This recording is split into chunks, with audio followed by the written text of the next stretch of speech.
So, do you remember we talked a while ago about this black mass that these Satanists decided they wanted to put on in the state house in Kansas? And the news went out and dutifully did a little interview with this guy, and the reporter wore black, and she was all excited because she'd never been to a black mass before. And the guy who was promoting this, the Satanist, was saying, well, we can't do what we normally do at black masses because there's certain fluids we can't use and there's certain acts we can't do in the Capitol.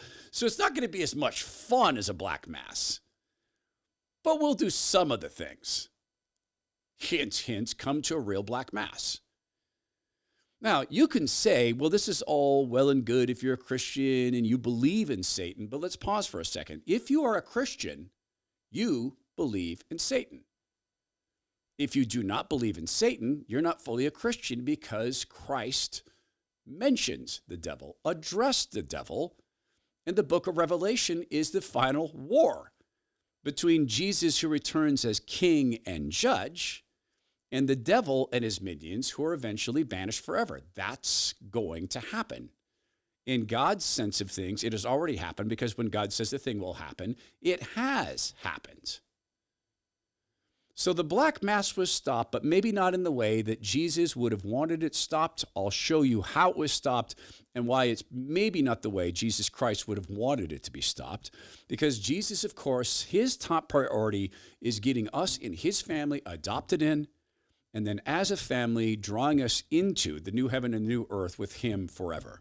Because Jesus, God, the triune God, invented family. There's a trust in family, right? I work with a pharmacy called All Family Pharmacy. You can reach them at allfamilypharmacy.com/Herman, and it's just what I described. It's an actual physical pharmacy. They're located back east. It's owned by two brothers. A few years ago, their mother in retirement wanted to come in and do the books for the boys, so she does. That doesn't mean they're small-timers. They're nothing like small-timers. And it starts with what they were willing to do during the COVID madness. They were willing to provide people hydroxychloroquine, ivermectin, and antibiotics up front. They were willing to do that in contravention of what was the downward pressure from the medical Pharisees, if you will. And when they did that, they were taking risk, skin in the game, but they also spoke out. In their opinion, none of this was about making us healthy. It was about controlling us. They spoke words like that. Now, as they've been doing this, there's been some big companies that got some big money from some big, famous conservative people, and they set up some websites, and they look like health companies, but they're not. They're websites. Your name goes into a big bin with your email and your address, and there are pharmacies and doctors who have bid on the opportunity to provide you those drugs, but you don't know who they are. So if you have questions, good luck. With allfamilypharmacy.com/Herman, if you have questions about the dosages, get in touch with the brothers. If you want to talk to the doctor because you're curious about how the drug is interacting with your body, ask them to put you in touch with the doc. They will. That's what they do at allfamilypharmacy.com/Herman. When you go there to protect yourself, stock up on ivermectin, hydroxychloroquine, antibiotics. Do that now. Don't wait to protect yourself. Use coupon code HERMAN10 to save 10%. It's allfamilypharmacy.com/Herman, and it's Herman10 to save 10%.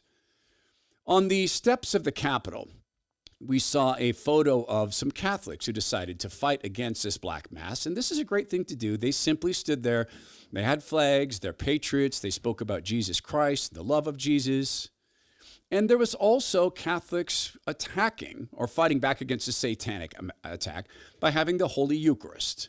So they did that as well, and that's an excellent thing to do. This is from LifeSite News.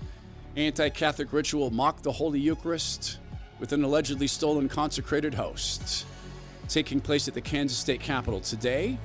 Archbishop sued the group, but the event will still take place. Catholics will hold a rosary rally in protest today.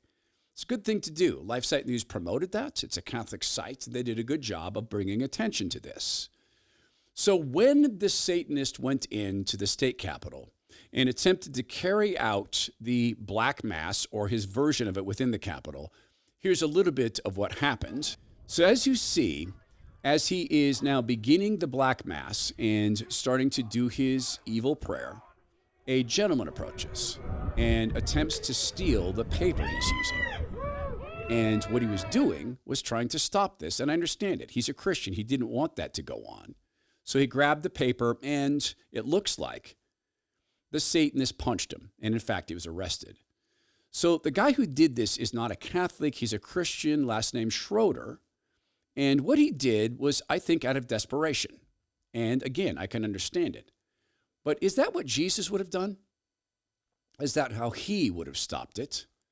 Protestia.com, and they've got a great Twitter account. We use these guys a lot. They did a poll on this. Now, again, this is a self-selected evangelical conservative Christian organization.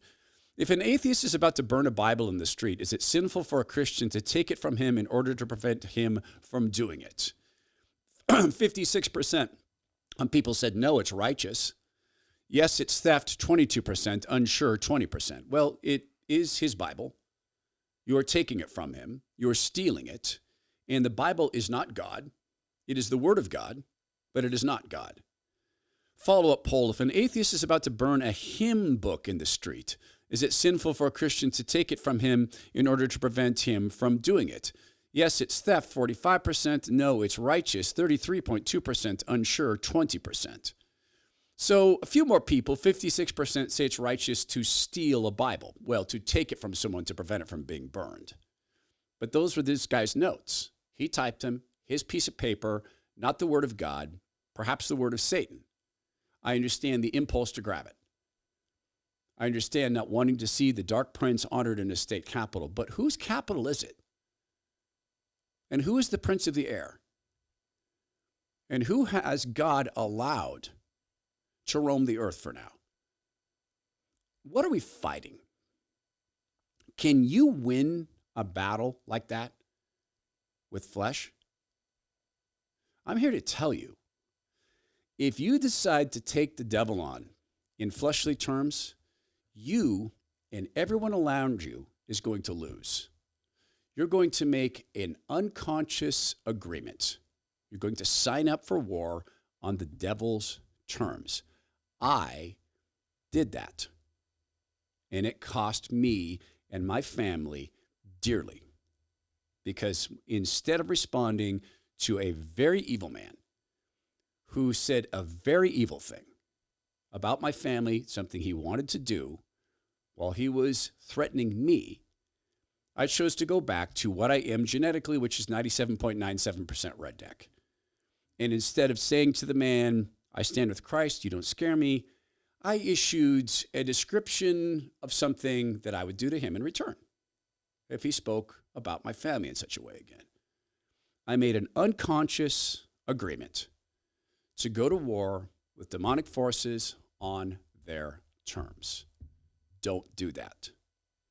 Let's remember something that also Paul taught us in Ephesians chapter 6, verses 10 through 17. Finally, be strong in the Lord and his mighty power.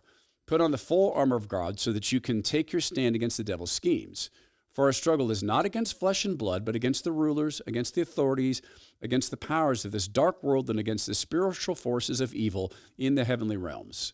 Therefore, put on the full armor of God, so that when the day of evil comes, you may be able to stand your ground, and after you have done everything, to stand firm, with the belt of truth buckled around your waist, with the breastplate of righteousness in place, with your feet fitted with the readiness that comes from the gospel of peace. In addition to all this, take up the shield of faith, with which you can extinguish the flaming arrows of the evil one. Take the helmet of salvation and the sword of the Spirit, which is the word of God. Nowhere does it say, grab your enemy's weapons with your hands. That piece of paper was the enemy's weapon. That Satanist is the enemy's weapon. And the word of God, in all of these ways, spiritually stands in victory. It's not in question. If you are praying into a circumstance like that, you are wearing the armor of God, you're invoking the power of Christ, you are washed in the blood of Christ, and that's how you're going to war. That man may well read his satanic text, but the word of God never returns void, and it is stronger than all the satanic chants or pieces of paper, even if the guy has a big, long ponytail coming off his chin, because that's how you look extra evil-like. Jesus wouldn't, I think, have gone and grabbed his paper. When did he grab things? In his Father's house. Satan has been allowed to roam this earth because God lets it happen, and he gave us the tools to fight. It's not with our hands.